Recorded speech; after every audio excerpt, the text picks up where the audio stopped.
Right, my battery's just gone off, so I've just put a brand new one in, fully charged.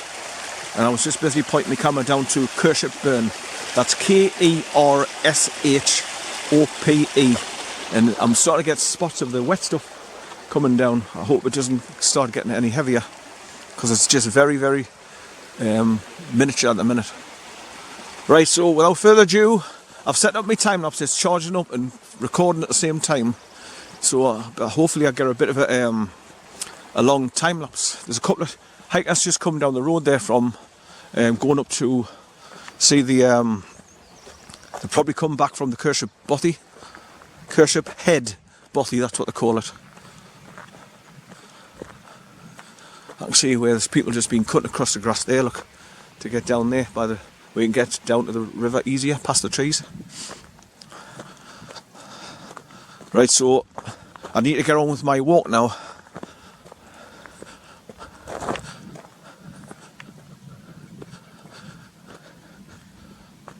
They've just come down the embankment and come down this metal gate and walk through it.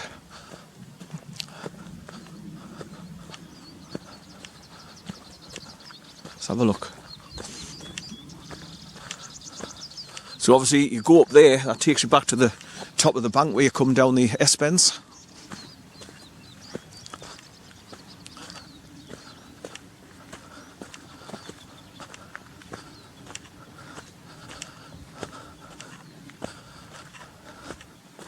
Yeah, so they've just come down that embankment there.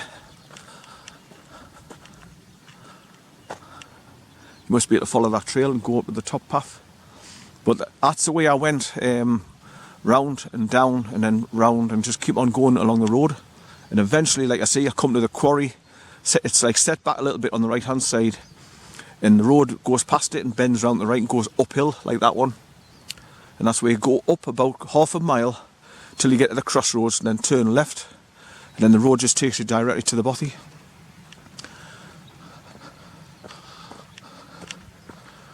Right, so let's get back to the car and let the dog out, because he'll be gone mental.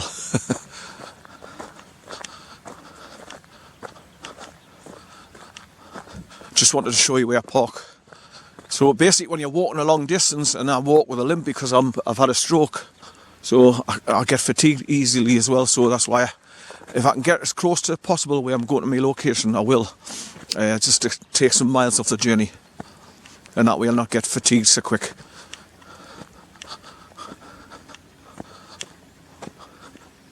Right, so I'll let him out the back and we'll go down to the river's edge there, the burn, and I'll see if he wants to go for a drink. Right, I'm not going to take my camera with us because I didn't want it dangling around my neck and swinging backwards and forwards and clicking off me knuckles and stuff, trying to hold it steady, especially when I've got him with us.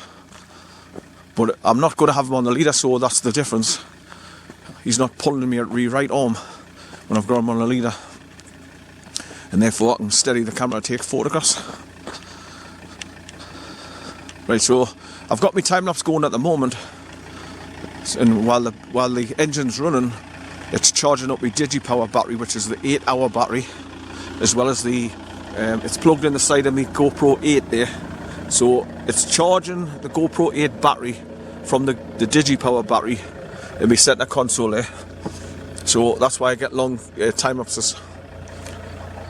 Right, so I'll switch off, get the dog, he's sitting there, look, he's a chuggood, and we'll go down there to the camping spot, just the back of that tree. That's where you can see where the vehicles have been driving down there. There's a bloody big ditch down there on the right, so you've got to keep over slightly to the left so you don't get in those ditches and drive down. And the wire fence has been pulled down just behind this tree, so you can go down the bottom, turn left, then just pull up behind that tree so no one can see you, and pitch your tent, doing an overnighter, wild camp. Right, so I'll bring you back. Bye for now.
Okay, it's 9:34. I've locked the car up.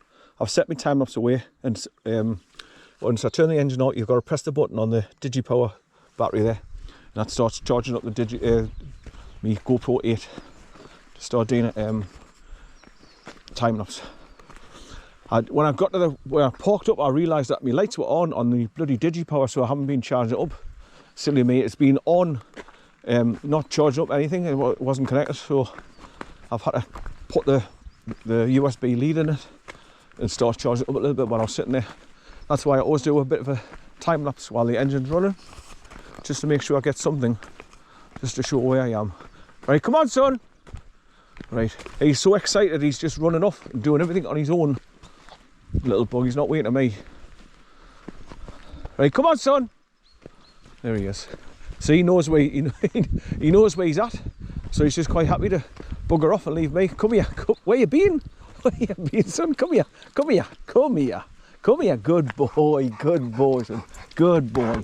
Hey, right. Come on, then. Come on. Here, we're going. Come on, we're going now. Come on. How it? Here. Come on, we're going now. Good boy. Go on. Right, cross the concrete bridge into past the green sign here, which says Newcastleton.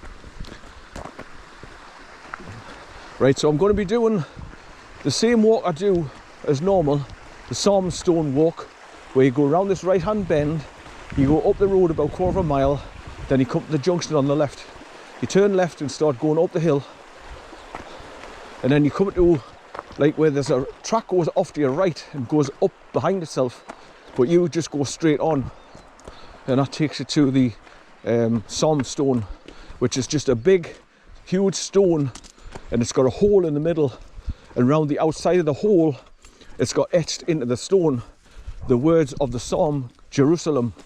That's why I call it the Psalmstone. I don't know what its name is, if it has got a name, but I just call it the Psalmstone. That's P-S-A-L-M, Psalmstone. Right, so that's the car locked up. It's looking back to where I've just come up, following the Kirship Burn, an extra mile from Kirship Foot. I've just got my normal walking training shoe boot type things on today, because I don't think I'll be wading through long wet grass or anything. I'll be walking mostly on stone track like this, so. But I brought my mobile phone, and I just want to look at the time when I've set off from the car, which was 9:16 I think it was. And then I'll, because my GoPro 12 is not beeping when the battery's gone dead and it goes off, so I've got no indication I need to put a new battery in. Right, so what time is it now? 9:39 now. On a Sunday morning. Beautiful weather again, and it's going to get hot, I think. You wouldn't think it'd been spotting with rain when I first left South Shields this morning. When I got up, I opened the back door after I made myself a cuppa. It was slightly spotting with drizzle. He's having a good scratch.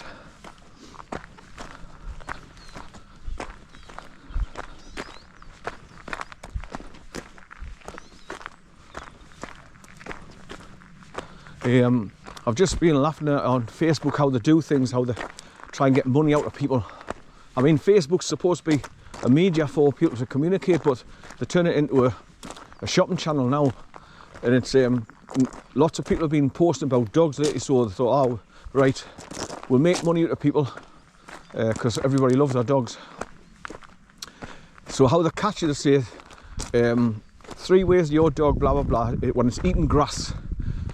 People are under the impression it's to wrap around the intestines and bring up bile and stuff like that, but it's not.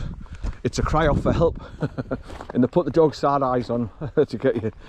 I love the way they do it, advertisement, to get money out of people. And then this bloody supposedly vet that's been working with dogs for years on end, and he's even got the blue uniform coat on thing, and he says these 3 important ingredients, blah blah blah, and then they'll say click on the video to watch the video at the bottom. Well, that's clickbait for to get the numbers up for that channel. That's the start of it.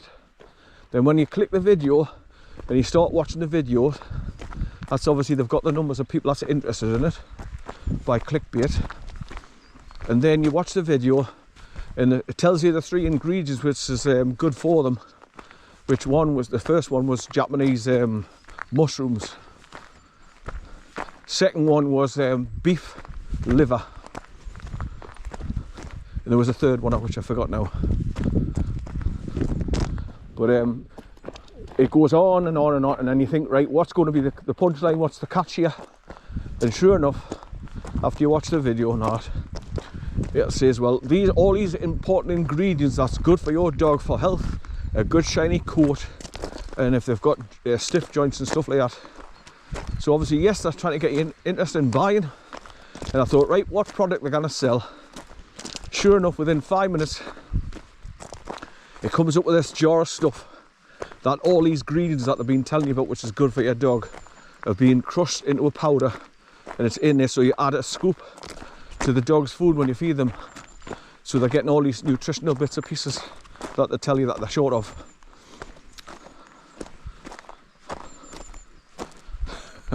Of course, I just turned it off, I thought, because I know the system.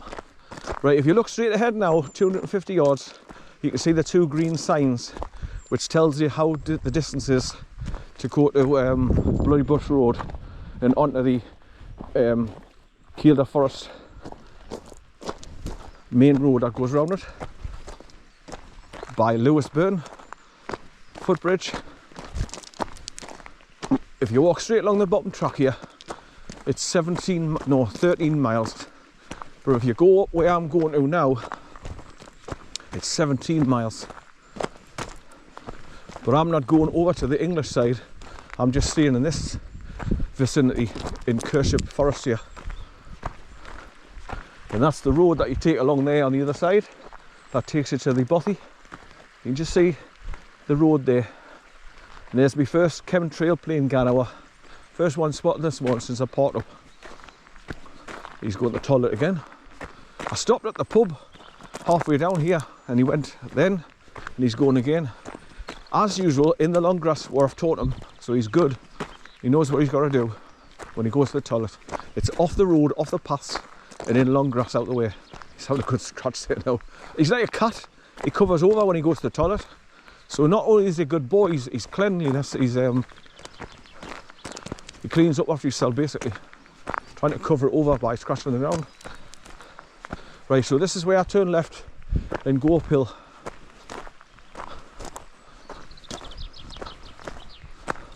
Now normally I go up here and I do my circular walk from where I go left at the Psalmstone, then I do a big circular, then I come back down the same road back to the Psalmstone, where I'm not doing that this time. When I get up to the top end where there's like an abandoned house, a remote house, that's it's dropping a bit, there's no roof left on it now. But when you get to that junction, I normally turn right and start coming back down the road, straight down towards the Psalmstone. But I'm not this time. I'm going straight past the house and go around a big, massive circular road that takes you round and down. And it takes you down on this bottom track again further up, about 3 miles. Then I could walk back along the bottom track here and go back to the car that way. But I'll just put these green signs on video again for those people that haven't seen it. So we're going this way, Kielder via Bloody Bush Road and Lewisburn, 17 miles. But if you go down along the bottom track, it takes you to Kielder via Scotch No, and Lewisburn is 13 miles along the bottom track there. Right, come on son, going up here, come on, here, Howie, come on. Good boy, up you go. He's all excited. Couldn't wait to get out of the car. I mean, as soon as it opens, he's off. But you cannot blame him. I mean, he's locked in the house quite a bit at my daughter's house. So obviously, when he gets an opportunity to get out and do what he wants to do off the leader, you can see how excited he gets.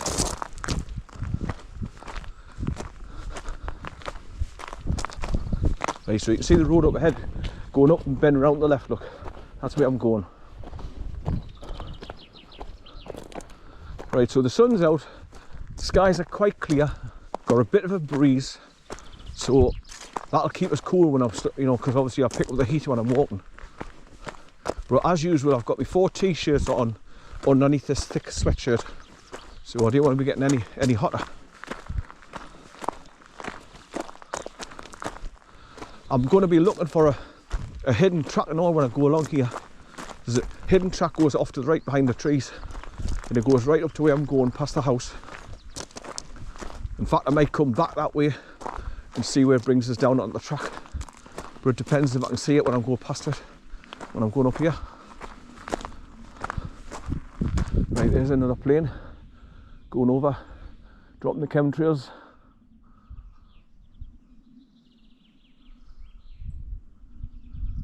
Now it's dissipating within seconds of coming out the plane, so they're not chemtrails, that's contrails, where it's just like ice crystals melting when it comes out the back of the hot plane, and it melts within seconds. Look, it's going.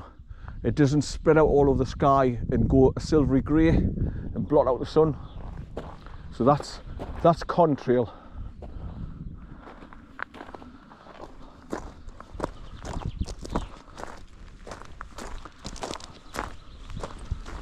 When I came here last time, a couple of weeks ago, as soon as I got out the car and I was walking up here, talking to the elderly lady that came up here for a walk, there was just plane after plane after plane going up over the top of us and dropping chemicals, spraying, which is barium, strontium, aluminium, and a host of other things that's not good for you, killing off our plants and poisoning our water, poisoning the land, so our food doesn't grow, it dies off. And obviously when you're breathing in all that shit, it's not good for us either. All day, every day. Good boy, son. Good boy. Where you been? I'll go to the park now. I'll go to the park. Come on, go to the park. Good boy. Come here, come here, come here.